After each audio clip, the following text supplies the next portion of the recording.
সুপ্রিয় দর্শক, আসসালামু আলাইকুম। মোটোবেন্স গাড়ি কেনার গল্পে সিজন 1-এ আমাদের আজকের অতিথি ফরহাদ মুস্তফা চৌধুরী নেহাল। তিনি একজন সফল ব্যবসায়ী, বর্তমানে আমেরিকান প্রবাসী। আমরা তার কাছ থেকে শুনবো তার প্রথম গাড়ি কেনার যে গল্প, সেটি একটি গাড়ি কেনার গল্প। আসলে আমাদের শুরু হয় সেই কিশোর বা কিশোরী বয়স থেকে, যখন সহপাঠীরা স্কুলে গাড়ি নিয়ে আসে কিংবা প্রতিবেশীরা গাড়ি নিয়ে বাইরে ঘুরতে যায়, তখন থেকেই ভিতরে একটা গাড়ি কেনার স্বপ্ন লালন হয়। আর এই স্বপ্নগুলোর পিছনে একটা থাকে নীরব গল্প, কখনো ভালোবাসা, আবেগ, তারপরে হচ্ছে দুঃখ, কষ্ট, ক্ষোভ, কিংবা কখনো কখনো জেদ। এই গল্পের মাধ্যমে আমরা সেই ইন্সপিরেশনের গল্পগুলো আমরা জানবো। আমি জানিয়ে দিচ্ছি, আমি জাকারিয়া রাসেল, ব্যবস্থাপনা পরিচালক, মোটোবেন্স লিমিটেড। মোটোবেন্স লিমিটেড মূলত জাপানিজ রিকন্ডিশন গাড়ি আমদানিকারক এবং বিক্রয় প্রতিকারী প্রতিষ্ঠান। তো আপনার স্বপ্নের গাড়িটি যদি আমাদের কাছে থাকে,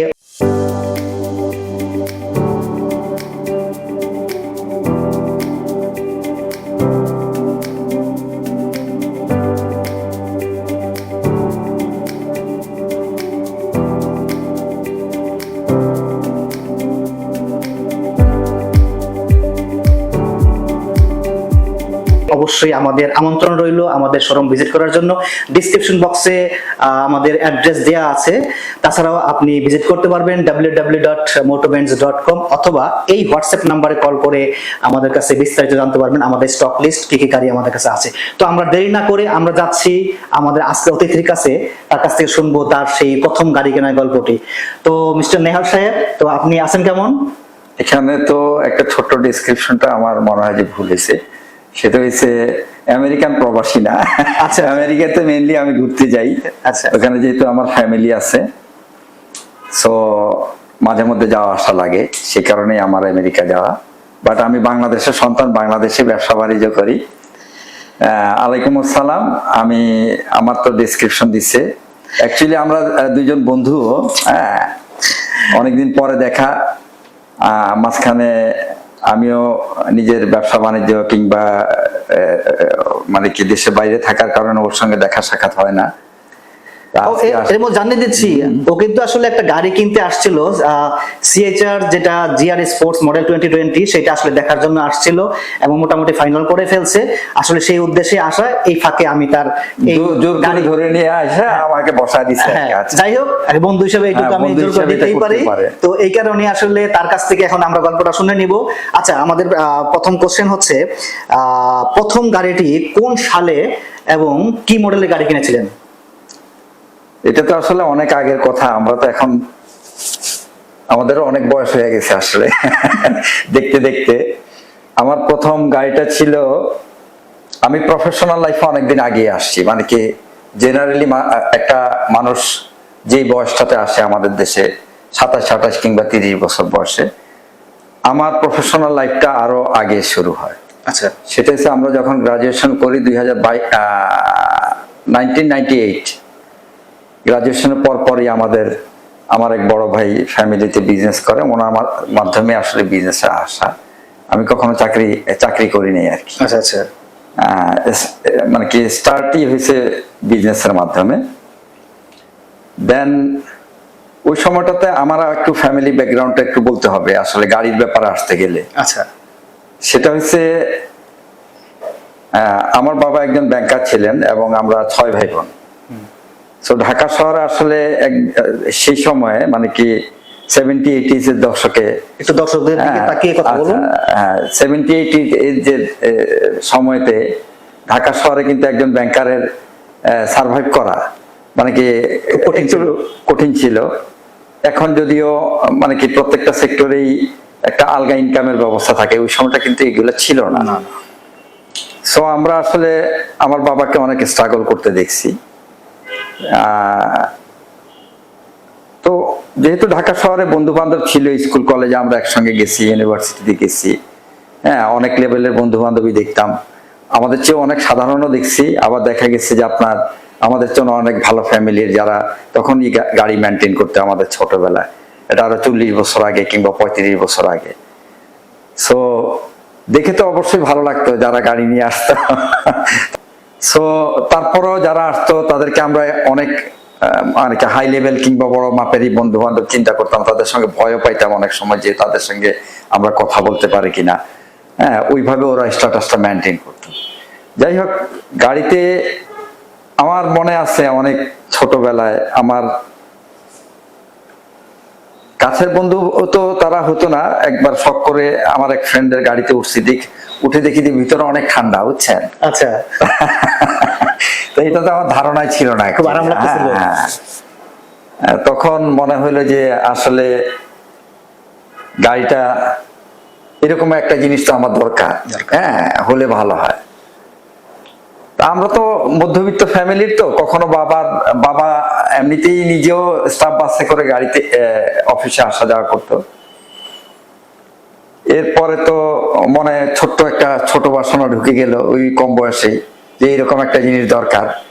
হ্যাঁ, যদি কখনো সুযোগ হয় কিংবা ওইরকম মানে কি পজিশনে যাইতে পারি তাইলে আমিও একটা হয়তো বা কিনবো, এরকম একটা আশা মনে ঢুকে আর কি।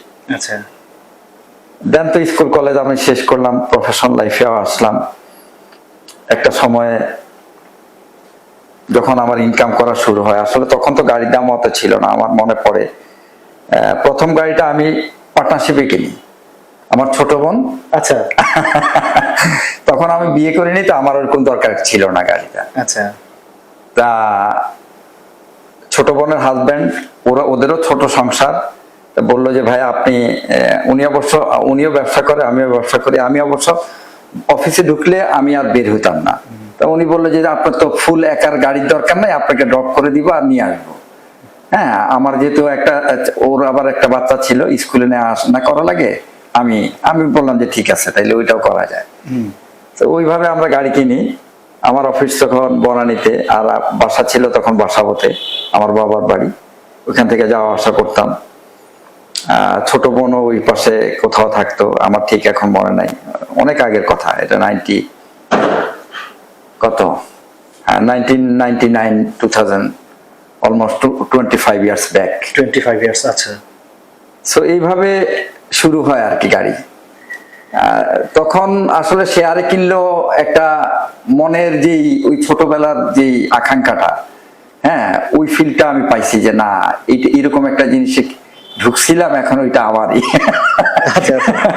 ওই ভালো লাগাটা কাজ করছে। সো ফার্স্ট গাড়ি কেনার গল্পটা হয়েছে এইরকম আর কি। পরে অবশ্য আস্তে আস্তে নিজের আরো কয়েকটা গাড়ি হয়েছে, পরে মডেল চেঞ্জ হয়েছে। তো সেই গাড়িটার কি মনে আছে যে কি মডেল ছিল? ওইটা ছিল আপনার RAV4। ভালো গাড়ি ছিল, ভালো গাড়ি ছিল, কিন্তু RAV4 বলতে তো এখন অনেক বড় একটা জিনিস, এসইউভি বোঝায়। আগে কিন্তু ছোট ছিল সাইজটা। ওটা কত সালের?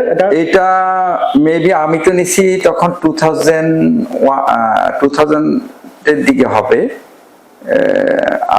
তোমার 91-2। মানে 7-8 বছর কিংবা 10 বছরের পুরানো তখন। ওটা পুরনো গাড়ি ছিল? হ্যাঁ, পুরানো গাড়ি ছিল, আর ইউজড গাড়ি, নট রিকন্ডিশন। প্রথম গাড়ি কেনার গল্পটি আসলে আমাদের ম্যাক্সিমামই হয় যে ইউজড গাড়ির ক্ষেত্রে বেশি দেখা যায়, অল্প বাজেটে। বিশেষ করে মধ্যবিত্ত পরিবারের সন্তানেদের স্ট্রাগল করে গাড়ি কেনার গল্পটা ঠিক এরকমই হয়। এটা যারা বর্তমানে যারা গাড়ি কেনার আগ্রহ আছে বা যারা স্বপ্ন দেখছেন, একটা ইন্সপিরেশনের গল্প। আচ্ছা, এই তখন বাজেটটা কি ছিল মনে আছে? 3-3.5 লাখ টাকার মধ্যে। না, সেই সময় 3.5 লাখ টাকা কিন্তু অনেক টাকা। আমি কিন্তু গাড়ি কিনছিলাম, প্রথম গাড়ি যেটা আমার গাড়িটা প্রিমিয়াম যদি এখন 40-50 লাখ টাকা হয়, তখন 16 লাখ টাকা ছিল। তার মানে 3 লাখ টাকা অলমোস্ট, অনেকে 15 লাখ টাকার ইকুইভ্যালেন্ট ছিল। হ্যাঁ, এরকমই। আমার প্রথমটা গাড়ির মূল্য ছিল মাত্র 1,10,000 টাকা।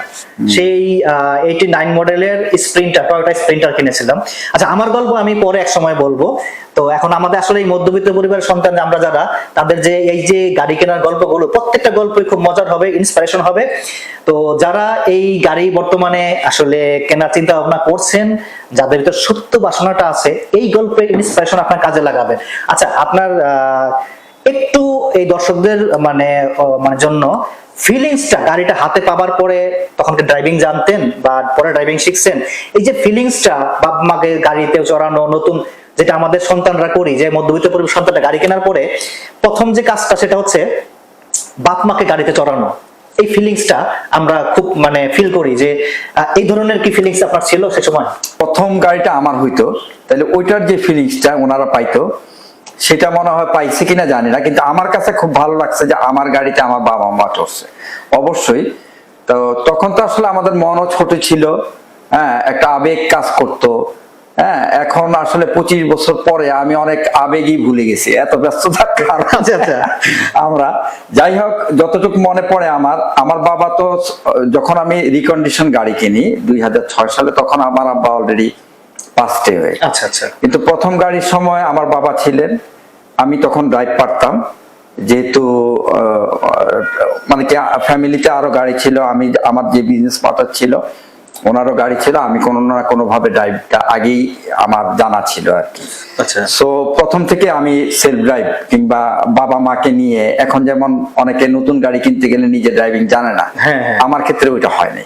আচ্ছা। আমি দেখা গেছে যে যেদিনই কিনছি, তখন তো আমি বিয়েও করি নাই, যেদিনই কিনছি আমি ওই দিনই মানে কি একটা ভিতরে তো একটা ফিলিং কাজ করে আসলে। আর আমার তো বাবা মাকে নিয়ে আমরা স্বপ্ন দেখি যখন একটু কামানো শুরু করি, যে বাবাকে কিভাবে ভালো ভালো রাখবো, মাটাকে কি দেওয়া যায়।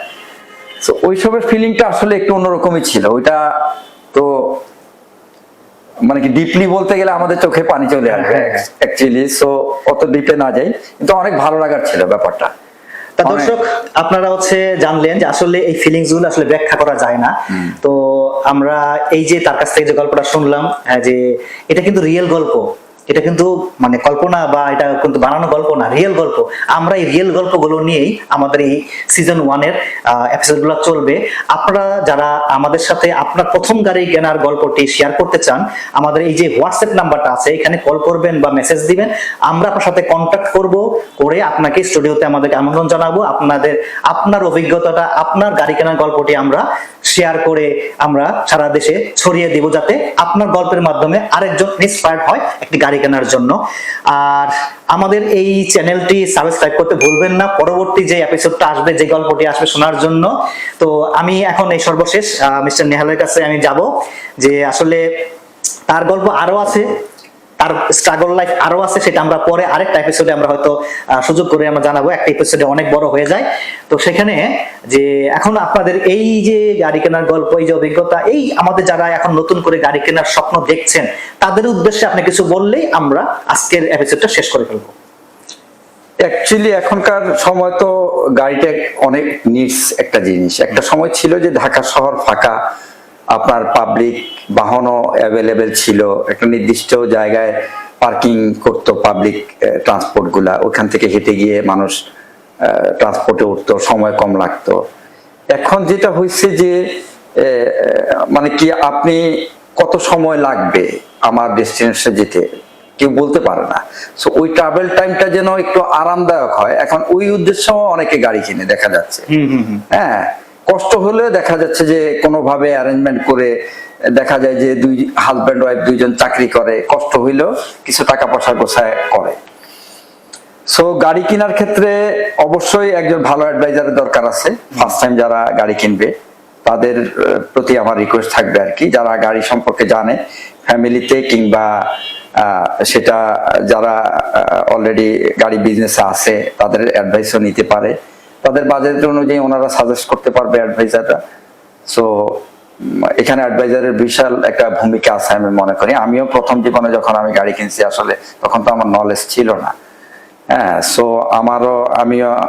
আমারও একজন ভদ্রলোক ছিল যে আমাকে অ্যাডভাইস করছিল যে আপনি আপনার রেঞ্জে এই গাড়িটা, এটা কম নষ্ট হবে, কিংবা এটার সার্ভিস চার্জ কম মেনটেনেন্সে আপনি এটা ইউজ করতে পারবেন। সো আমার মনে হয় যে যারা এখন গাড়ি কিনতে যাবেন, অবশ্যই তো প্রয়োজনই কিনে, মোস্টলি যারা নতুন গাড়ি কিনে, প্রথম গাড়ি কিনে, আর সেকেন্ড থার্ড এর জন্য তো আর অ্যাডভাইজারের দরকার হয় না, অ্যাকচুয়ালি নিজেরই একটা অভিজ্ঞতা তৈরি হয়। সো যারা প্রথম দিকে গাড়ি কিনবেন, প্রথম গাড়ি, সবার কাছে রিকোয়েস্ট নিলে যারা গাড়ি সম্পর্কে ভালো জানে তাদের অ্যাডভাইসটা আপনারা নেবেন, তাহলে হয়তো আপনারা ঠকবেন না। অ্যাকচুয়ালি অনেকদিন পরে আসছি, একটা গাড়িকে টার্গেট নিয়ে আসছি। ও অনেক দিনের পুরাতন বন্ধু আমাদের, অ্যাকচুয়ালি ওর সঙ্গে আন্ডারস্ট্যান্ডিংটা এখানে বলে শেষ করা যাবে না। তো ওর বিজনেসের উত্তরোত্তর সর্বাঙ্গীন কামনা করছি যে ভালো হোক। আপনারাও আসবেন, ওর সঙ্গে যোগাযোগ করবেন। অনেক সৎ একটা ছেলে, সৎ মানুষ, মানে কি আপনি ঠকবেন না ইনশাল্লাহ। তো এই তো আজকে এই পর্যন্তই। রাসেলের সঙ্গে আবার কখনো আরেকটা এপিসোডে আসবো, দেখা হবে ইনশাল্লাহ, অবশ্যই দেখা হবে। তো কষ্ট করে এই এপিসোডটা দেখার জন্য সবাইকে ধন্যবাদ। অবশ্যই আবারও বলবো, চ্যানেলটি সাবস্ক্রাইব করে রাখুন যাতে নেক্সট এপিসোডটা খুব সহজেই দেখতে পারেন। দেখা হবে ইনশাল্লাহ পরের এপিসোডে।